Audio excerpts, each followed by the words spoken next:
તો સરસ મજાની જગ્યા તમે જોઈ રહ્યા છો, એકદમ વન વિસ્તાર છે। તો આપણે આજે આખો વિડીયો જોશું, તો બને રહો મારા સાથે। આપણે આ ખેડૂત મિત્રને પૂછીએ કે કેવું ચાલે છે તમારું અહીંયા, કે પશુપાલન તમે કરો છો તો કેટલી ગાય ભેંસો છે તમારી? એક ગાય છે, હા, એની એક રેલી, હા બરોબર, અને બે પાડીઓ, બરોબર। બે જોટો।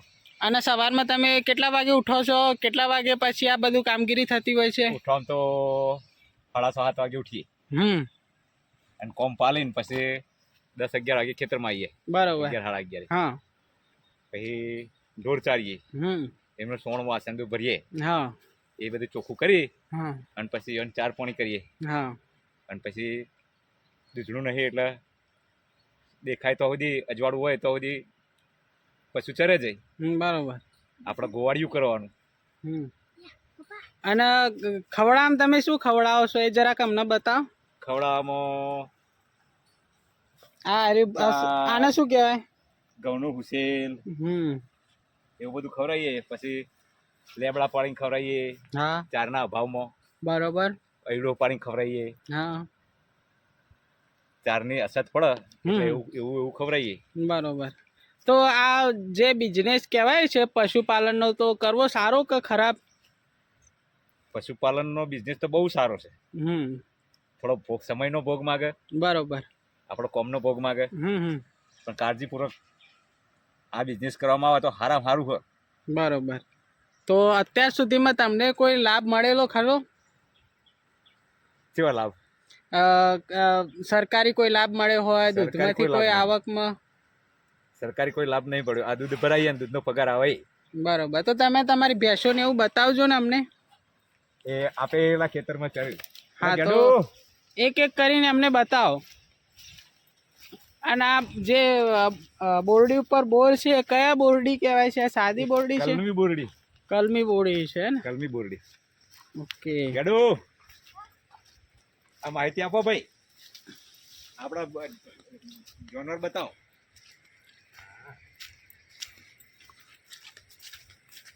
તો આપણે જોઈએ ગાય ભેંસો। તો આ ગીર ગાયની નસલ છે। એક આ ભેંસની પાડી બી સારી એવી છે। આ શું કરે છે? આ શું કરે છે ભાઈ? આ શું કરે છે આ ભાઈ? મારશે મારશે ભાઈ, મારશે।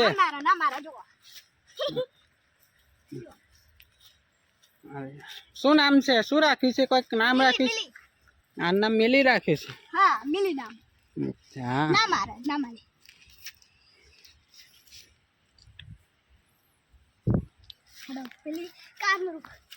તો તમે જોઈ શકો છો, બહુ શાંત સ્વભાવની આ ભેંસ છે।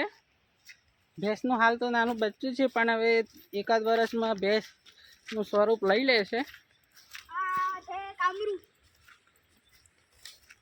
આ તો ગીર ગાયનું બચ્ચું હોય એવું લાગે છે। નામ છે કામરૂ, પણ આ તો ઊભી નથી રહેતી।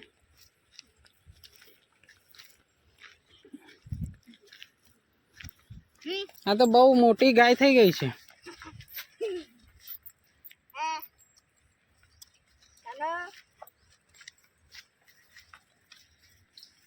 નહીં મારે જો આવે છે। પછી આ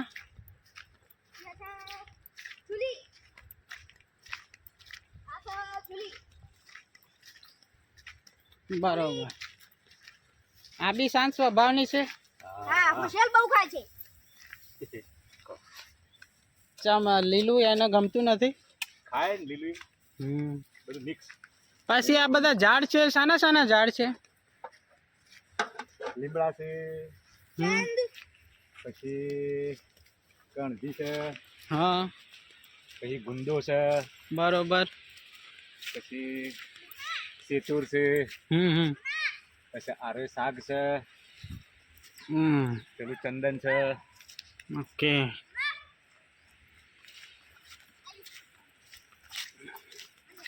એ નજીક જઈને ચંદન નો શાકના ને એ પેલા પેલો ગુંદો છે। તો આ ગાયનું નામ શું રાખ્યું છે? બોળી બોળી બોડી બોળીકા. બોડી પેલી કામધેનુ, અહીંયા છે પેલી લીલી, જોઈ પેલી જુલી. હા જોઈ. અહીંયા છે હવે આ ગાય તો ઊભી જ નહીં રહેતી.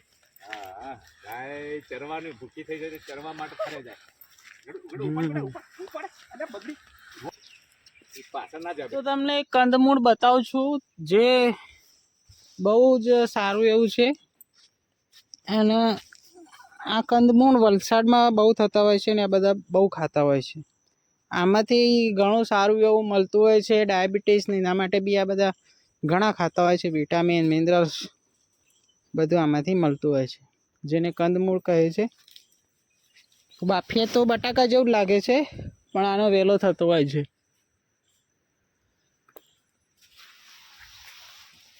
તો હાલ અત્યારે આપણે લીંબુ વીણીએ છીએ.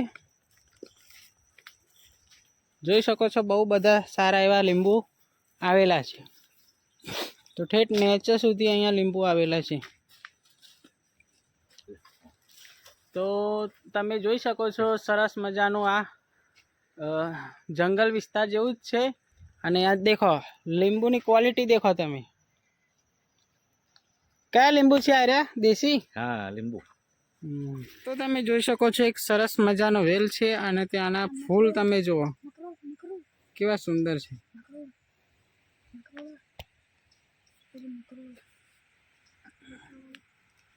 જોઈ શકો છો કેવો સરસ મજાનો વ્યૂ છે. અને પાણી બહુ જ મસ્ત જાય છે.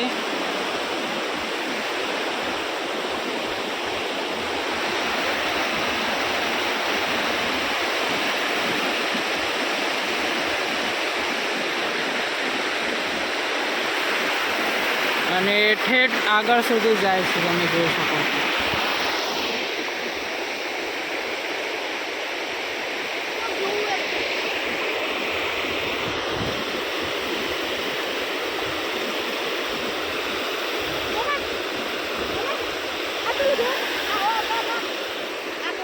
તો તમે જોઈ શકો છો કેટલું સરસ મજાનું અહીંયા અંદર ઘાસ થયેલું છે.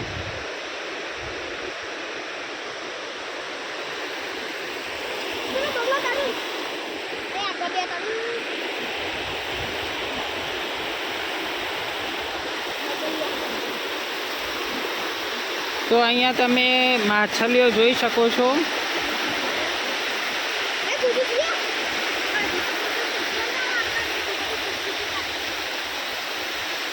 અહીંયા સામે માછલીઓ તમે જોઈ શકો છો. નાની મોટી એવી માછલીઓ બી અહીંયા જોવા મળે છે.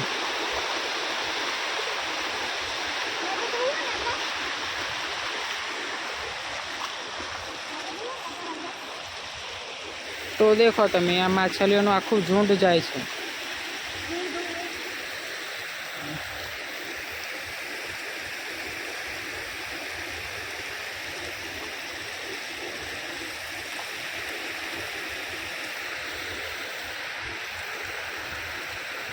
સામે મોટી માછલીઓ છે તે તમે જોઈ શકો છો.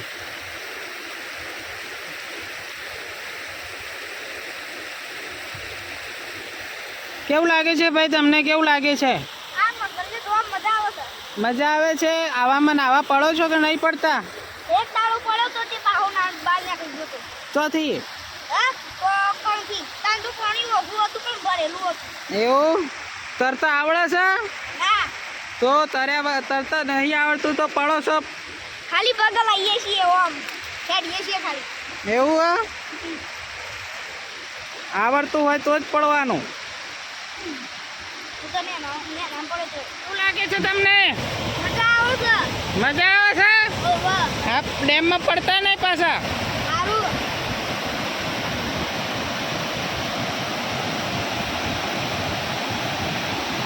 તો ડેમનો આપણે નજીકથી તમે જોઈ શકો છો કેટલું સરસ મજાનું અહીંયા પાણી જાય છે.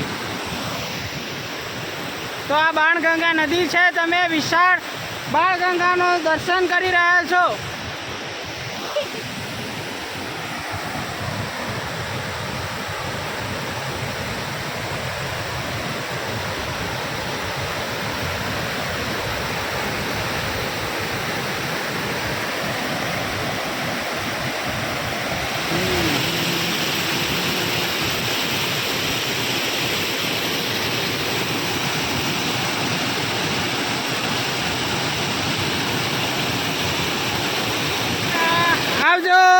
આવજો આવજો.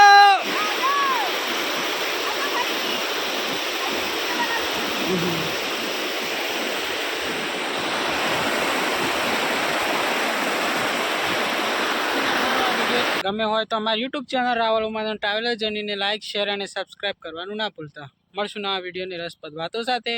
ત્યાં સુધી જય શ્રી કૃષ્ણ, જય માતાજી.